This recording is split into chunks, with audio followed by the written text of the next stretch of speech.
my plan today was to talk about the vacant Supreme Court seat, but if you missed it, I called into C-SPAN Washington Journal on Tuesday morning when New York Times Supreme Court reporter Adam Litpak was the guest, and the topic was the Supreme Court.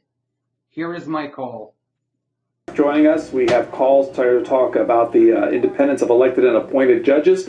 Bill is up first. Bill's from Elizabeth, New Jersey, on our line for independence. Bill, good morning. Good morning, Pedro. Good morning, Adam. Adam, the question is this week, two sitting United States senators, John McCain and Ted Cruz, came out and made statements saying if the Republicans still control the Senate and Hillary Clinton is elected to the White House, it does not matter who she nominates. They will not confirm them. And I find that very troubling. I thought those were surprising statements.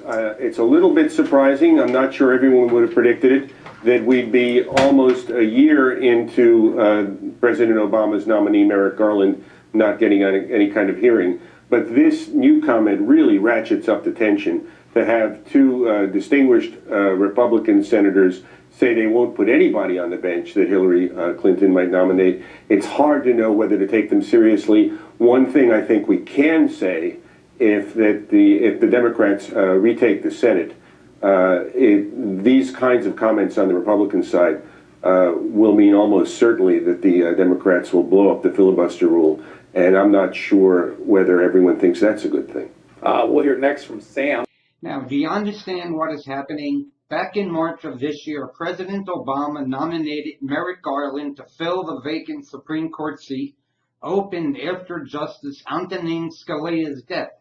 What is supposed to happen at that point is the Senate is supposed to hold hearings and either give a thumbs up or a thumbs down to the nominee. But because Republicans have the majority in the Senate, they chose instead to be pricks and announced that they will not take up any nominee President Obama nominates, but that nomination should go to the next president, whoever it may be. Now we are on the verge of selecting that person.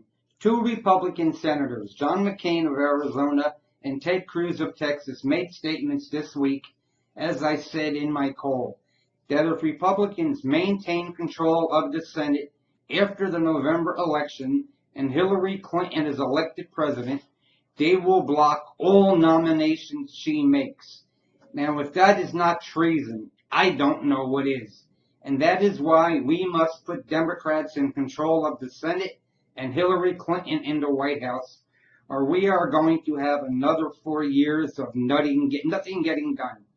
Now, I try my best to be diplomatic and composed doing these videos, but at some point, we all lose our poise. This is one of those times. On November 8th, the good and high-minded people of this country need to stand with one voice and shout, "Fuck these Republicans." Vote Democrat from the top of the ticket to the very bottom. Send these racist, homophobic, anti-immigrant, anti-gay, anti-woman Republicans back to the hall from which they came.